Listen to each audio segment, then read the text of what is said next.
ఈ ఉదయకాలపు వేళ వాక్యాన్ని వింటున్న మీకంతా నా హృదయపూర్వకమైన వందనాలు, దేవునికి స్తోత్రాలు. హల్లెలూయా. బైబిల్ గ్రంథంలో నుంచి మత్తయి సువార్త 15వ అధ్యాయం. మత్తయి సువార్త 15వ అధ్యాయం మరి 21 నుండి 28 వాక్యాల్లో కొన్ని మాటలు వ్రాయబడి ఉన్నాయి.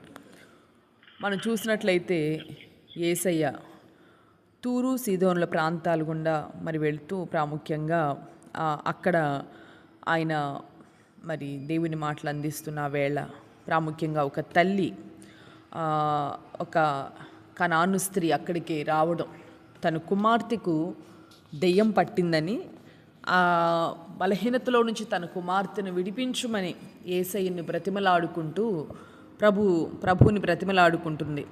ఆ సమయంలో యేసయ్య ఆమెను అంతగా పట్టించుకోకుండా ఉంటాడు. ఆ సమయంలో ఆమె అలాగే ప్రభువుని వెంటాడుతూ మరి దేవుని యొక్క సహాయం కొరకు తనను తాను తగ్గించుకొని ఒక మాటను మరి ప్రభు అంటాడు అప్పటికి కూడా, నా పిల్లల రొట్టెను నేను నీకు కుక్క పిల్లలకి నేను వేయను అని అంటాడు. ఏమంటాడు, నా యొక్క పిల్లలకు పెట్టే రొట్టెను నీకు కుక్క పిల్లలకి నేను వేయనంటే ఆమె ఏమంటుంది, నా బిడ్డ కుక్క పిల్ల కావచ్చు, నేను కుక్కనే కావచ్చు ఒకవేళ, అయినప్పటికీ కూడా ప్రభువా నాకు తనను తాను తగ్గించుకొని ఆ రొట్టెను నాకు వేయమని ప్రభువుని బ్రతిమలాడి అడిగినప్పుడు దేవుడు ఆమె విశ్వాసాన్ని ఘనపరిచి అందరిలో కూడా అంటాడు కదా, నీ విశ్వాసం గొప్పది కనుక నీవు కోరినట్టు నీకు అవుతుందని దేవుడు ఆ రోజున ఆ తల్లికి దేవుడు వాగ్దానం చేస్తూ ఆ తల్లికి దేవుడు మాట ఇచ్చి బలపరిచి ఆ కుమార్తెకి మరి స్వస్థతను కలుగు చేసినట్లుగా మన బైబిల్ గ్రంథంలో చూస్తూ ఉన్నాం. హల్లెలూయా, హల్లెలూయా. నేను అంటాను, దేవుడు తన బిడ్డలతో కలిసి, అంటే తన బిడ్డలు ఎక్కడున్నారు, ఆయనతో కూడా బల్ల మీద ఉన్నారు, ఆయనతో కూడా కలిసి భోజనం చేస్తున్నారు. మరి ఆమెను కుక్కపిల్లతో దేవుడు పోల్చినప్పుడు మరి ఆ రొట్టె కింద పడిన రొట్టె ముక్కకే అంతటి స్వస్థత ఉంటే మనం అక్కడ అది గమనించాలి. కింద పడిన ఒక చిన్న రొట్టె ముక్కకే అంటది కదా ఆమె, సరే నేను కుక్కపిల్లనేనయ్యా, నీ బిడ్డలు తింటున్నప్పుడు ఒకవేళ పొరపాటున జారి పడిన ముక్కలైనా తినొచ్చు కదా మేము, కనుక అలాగే అనుకొని ఆ రొట్టె నాకు ఇవ్వమని దేవుని సన్నిధిలో తను తగ్గించుకున్నట్లుగా మనం చూస్తాం. అంటే కింద పడిన ఆ చిన్న రొట్టె ముక్కకే అంతటి స్వస్థత ఇస్తే ఈ రోజున దేవుని పనిలో మనం చేయవేయబోతూ ఉన్నాం. మనల్ని దేవుడు ఎలా చూస్తున్నాడు, ఆయనతో కూడా కలిసి భోజనం చేసి ఆయన బిడ్డలతో మనల్ని ఆయన మార్చాడు, ఆయన బిడ్డలుగా మనల్ని మార్చాడు. మనం ఎక్కడో ఉన్నాము ఈ రోజున. కొంతమంది బల్లకు దూరం అయిపోయి వెళ్ళిపోతూ ఉంటారు. కొంతమంది ప్రభు బల్లను గురించినటువంటి ఏమాత్రం దర్శనం లేని వారు కొందరు ఉంటారు. ఈ రోజున నీకు దేవుడిచ్చినటువంటి రక్షణ విలువేంటో నీవు తెలుసుకుంటూ ఉన్నావా? ఆయనతో కూడా కలిసి మరి బల్ల తీసుకుంటున్నావు, ఆయనతో కూడా కలిసి భోజనం చేస్తూ ఉన్నావు. మరి దానికి నీవెలా ఉన్నావు? కింద పడిన రొట్టె ముక్కలు తినటానికి ఆమె అంతగా తగ్గించుకుంటే మరి రోజున ఆయన బలలో పాలు పొందుతున్న నీ వ్యక్తిగత జీవితంలో మరి నీకెందుకు స్వస్థత కలగడం లేదు? నీకెందుకు విడుదల కలగడం లేదు? నీకెందుకు మరి కొన్ని విషయాల్లో జయం కలగడం లేదు? కింద పడిన రొట్టె ముక్కకి అంత స్వస్థత ఉన్నప్పుడు ఈ రోజున ఆయన బల్లలో చేయి వేసి అధికారికంగా ఆయన బలను తీసుకుంటున్నావు కదా, ఆ బల్ల ద్వారా కలిగే దీవెనలు నీవెందుకు పొందుకోలేకపోతున్నావో నిన్ను నువ్వు ఎప్పుడైనా వివేచించుకున్నావా? ఈ ఉదయకాలాన కింద పడిన రొట్టె ముక్క తినడం కోసమే ఆ తల్లి తనను తాను, నేను కుక్కనయ్యా, నా బిడ్డ కుక్క పిల్ల, నాకు యోగ్యత లేదు అని ఆ రొట్టె ముక్కనివ్వమని అడగడంలో కూడా ఒక్కసారిగా అడగల, వెంటాడి ప్రభువును తనను తాను తగ్గించుకొని ఆయన సన్నిధిలో బ్రతిమలాడినట్టుగా మనం చూస్తున్నాం.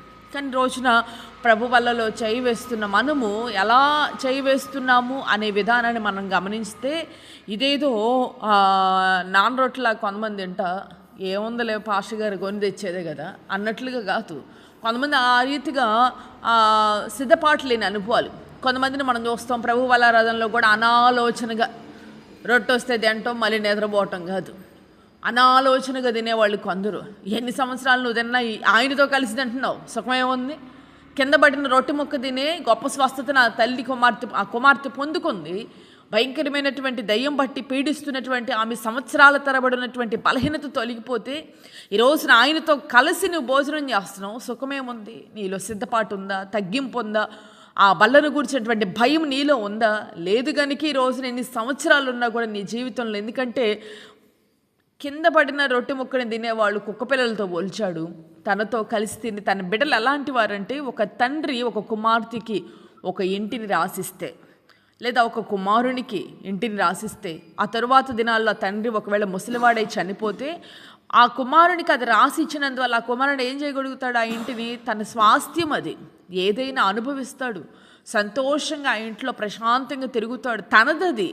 అలాగును నీ రోజున బలలో పాలు పొందుతున్న మన జీవితాల్లో మనల్ని దేవుడు తన బిడలుగా, సొంత బిడలుగా, కొంతమందికి బాప్తీసం ఎందుకు పొందాలి?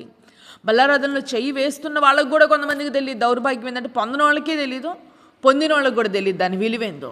బల్లలో పాలు పొందే వారికి కలిగే ఉన్నతమైన దీవెన ఏంటంటే, మనం స్వాస్థ్యమైన వారం అంటే మనకి లీగల్ అధికారాలు మనకు ఉన్నాయి. అంటే అధికారికంగా మనం ఆయనకి కుమారులుగా, కుమార్తెలుగా ఒక విధంగా లీగల్గా మనం మారిపోయినట్లే. అంటే చట్టపరంగా పరిపూర్ణమైన అధికారాలు ఆయన దగ్గర నుంచి మనకు ఉన్నాయి.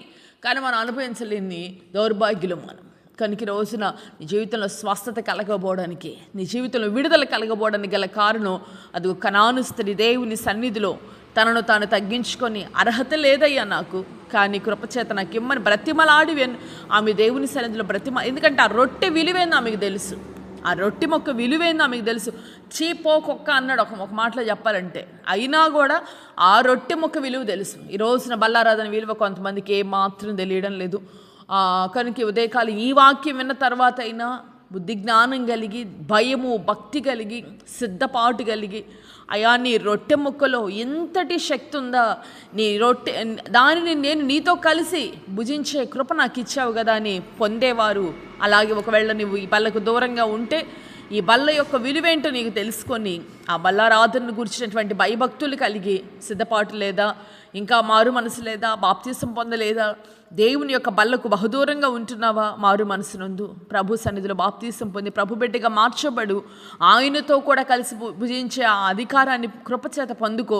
ఒకవేళ ఇప్పటికే ఆ కృపను పొందావా, కృపను భయంతో కాపాడుకుంటున్నావా, పొందిన రక్షణ విలువైందో నీకు తెలుసా? అసలు ఈ రోజున బల్లకు దూరంగా ఉన్న వాళ్ళలో ఉన్నటువంటి భయం కూడా నీలో లేదు కదా. ప్రాముఖ్యంగా అదిగో ఆ బల్లను నువ్వు ఎన్ని సంవత్సరాలు తీసుకున్నా, ఎన్ని సంవత్సరాల నుంచి దేవుని సన్నిధిలో వెంబడిస్తున్న కొందరి జీవితాల్లో విడుదల కలగకపోవడానికి గల కారణం ఇదే. కనుక రొట్టె విలువేంటో దూరానున్న వారికి తెలుస్తుంది, కానీ రొట్టెను పొందుకుంటున్న నీకు విలువ తెలియట్లేదు. కనుక ఈ రోజున నీ జీవితంలో విడుదల లేదు. కనుక ఉదయకాలం తీర్మానపూర్వకంగా ప్రార్థన చేసుకుందాం. బల్ల ద్వారా కలిగే ఉన్నతమైనటువంటి దీవెనలు ఏంటో మనం చూస్తున్నాం, వారి కలిగే ఆశీర్వాదం, ఆ చక్కటి దీవెన ఏంటో మనం చూస్తున్నాం. నీవు కోరినట్టే నీకు అవుతుంది అని ఆమె జీవితంలో ఆమె విశ్వాసము యొక్క ఒప్పుకోలును బట్టి దేవుడు ఆమెకి వాగ్దానం చేశాడు. అట్టి దీవెన మనం ఎందుకు పొందుకోలేకపోతున్నాం? కనుక ప్రార్థన చేసుకుందాం, కళ్ళు మూసి ప్రార్థన చేసుకుందాం. ప్రతి ఒక్కరు కూడా ఈ మాటలు నేమైనా దర్శించుంటే ఈ ఉదయకాలాన ప్రార్థన చేసుకో. ఎన్నో సంవత్సరాల నుండి నీ లోపల శరీరంలో కొన్ని బలహీనతలు, ఎన్నో సంవత్సరాలుగా నీ జీవితంలో కొన్ని బలహీనతలు నిన్ను పట్టి పీడిస్తున్నాయి. నిన్ను, నీ బిడ్డల్ని కావచ్చు, నీ బలహీనతలు ఎందుకు విడుదల కలగడం లేదంటే గల కారణం రొట్టె యొక్క విలువేంటో నీకు తెలియడంలే. ఆ రొట్టె విలువ తెలిసినా తగ్గింపు జీవితం నీలో లేదు. కనుక ఉదయకాలం ప్రార్థన చేసి ఎప్పటికైనా, అయ్యా కనాను స్త్రీ చీపో కుక్క అన్నా కూడా తనను తాను తగ్గించుకుంది, ఆ రొట్టె ముక్క నాకు కావాలయ్యా అని వెంటాడి నీ సన్నిధిలో తనను తాను తగ్గించుకుందయ్యా. ఈ రోజున నీ యొక్క బల్లారాధన గురించిన భయం నాలో లేదు. నీతో కలిసి భుజిస్తున్నా సుఖం లేదయ్యా, నాకు ఉపయోగం లేదు నాకు, ఎందుకంటే నాలో ఆ తగ్గింపు లేదు, ఆ విలువ నాకు తెలీదు, అందుకే నా జీవితంలో స్వస్థత లేదయ్యా. ఉదయ కాలాన ఇది మొదలుకొని నీ బల్ల యొక్క విలువేంటో, ఆ రొట్టెకున్న శక్తి ఏందో నేను కూడా అనుభవించాలి అని అంటే నాకు విలువ తెలియట్లేదయ్యా, నన్ను క్షమించు. ఈ దినం నుంచి నాలో ఒక సిద్ధపాటు, దాని కొరకైనటువంటి సిద్ధపాటు కలిగి బలలో చేయి వేస్తాను. ఇంకా దేవుడు నిన్ను ప్రేమించాడు, నీకేదో గొప్ప మేలు చేయాలని బల్లారాధనకు ముందే ఈ మాటలు నీకు తెలియజేస్తుండగా ఇది ఉదయకాలాన ప్రార్థన చేసుకో. పరిశుద్ధుడా, ప్రేమాస్వరూపి, నిత్య ఆశ్రయ దుర్గమా, ఉదయకాలపు వేళ చక్కటి వాక్య భాగం ద్వారా మీరు మాతో మాట్లాడిన విధానాన్ని బట్టి స్తుతిస్తూ ఉన్నామయ్యా. నిజమే మా జీవితాలలో కొన్ని బలహీనతలకు కారణం ఏంటో మీరు మాకు తెలియజేశారు అయ్యా. బల్లారాధన గూర్చిన భయం మాలో లేదు నాయన. నీతో కలిసి భుజిస్తున్నాము, నీ బిడ్డలుగానే ఉంటున్నాము. దాని యొక్క విలువ ఏంటో, నీవు మాకు ఇచ్చిన అధికారం ఎలాంటిదో కూడా తెలియక నాయన అయోమయ స్థితిలో అధికారమున్న హక్కున్న అనుభవించలేని పరిస్థితుల మధ్యలో కొట్టుమిట్టాడబడుతున్నాం. ప్రాముఖ్యంగా ఆ రోజున కనాను స్త్రీ మాకు విలువ తెలియడం లేదు, కానీ రొట్టె విలువ ఏందో తెలుసు గనుక, అయ్యా నీవు నన్ను కుక్క అన్న పర్వాలేదు, నా బిడ్డ కుక్క పిల్లే కావచ్చు అయ్యా, అయినా కూడా ఆ రొట్టె నాకు కావాలి, ఆ స్వస్థత అని రొట్టె ముక్క నాకు కావాలయ్యా అని బ్రతిమలాడి పొందుకొని గొప్ప స్వస్థతను విడుదలను పొందిందయ్యా. ఉదయ కాలాన తండ్రి, విలువ తెలియని మా జీవితాలలో సంవత్సరాలు ప్రభా ఆ రొట్టెని మేము తిన్నా కూడా ఒకే ఒక్కసారి ఆమె జీవితంలో ఆమె విశ్వాసపు ఒప్పుకోలుని బట్టి స్వస్థత కలిగింది. ఈ రోజున సంవత్సరాల తరబడి మీరు ఆ రొట్టె ముక్కను మేము తింటున్నాం, కానీ మా జీవితాల్లో విడుదల లేదయ్యా, స్వస్థత లేదయ్యా, ఏమాత్రం మా జీవితాల్లో మేలు లేదయ్యా. గల కారణం విలువలేని మా బ్రతుకులను బట్టేనయ్యా, భయపడిన అనుభవాలయ్యా. కనుక క్షమించమని కోరుకుంటూ, ఇదిగో ఈ దినం మొదలుకొని మా జీవిత కాలమంతయు నీ బల్లను గూర్చిన భయభక్తులు కలిగి, విలువ కలిగి, దానిని మేము ప్రభు భయముతో భక్తితో నాయన మేము అనుభవించుటకు శక్తినిమ్మని కోరుకుంటూ, ఈ దినం పరిచర్ని మీరు దీవించండి ప్రభు. నిశ్చయంగా నా తండ్రి, ప్రతి బిడ్డ యోగ్యత కలిగి బలలో చేయవేయునట్లు కృప చూపండి. అంత మాత్రమే కాదు తండ్రి, ప్రత్యేకంగా ఇది నా పెళ్లి రోజులు కానీ పుట్టినరోజు కానీ ఎవరికైనా ఉంటే వారిని నిండారులుగా దీవించమని, ఈ సంవత్సరపు అత్యధికమైన కృపను వారికి కలుగు చేయమని ప్రార్థిస్తూ యేసు నామములు అడిగి వేడుకొనుచు ఉన్నాను తండ్రి, ఆమేన్. నిశ్చయంగా ఈ దినమంతా మీకు తోడై ఉండి, ఎవరైతే తమను తాము తగ్గించుకొని దేవుని చేతులకు అప్పగించుకొని కనాను స్త్రీ వలె తమను తాము తగ్గించుకుంటారో అటు వారికి దేవుడిచ్చే కృప, అదిగో ఆ రొట్టె ముక్క, స్వస్థత అనే రొట్టె ముక్క, విడుదల, ఆ రొట్టె ముక్కలో ఉన్న దీవెనలు నా దేవుడు మీకు దయచేయునుగాక, ఆమేన్.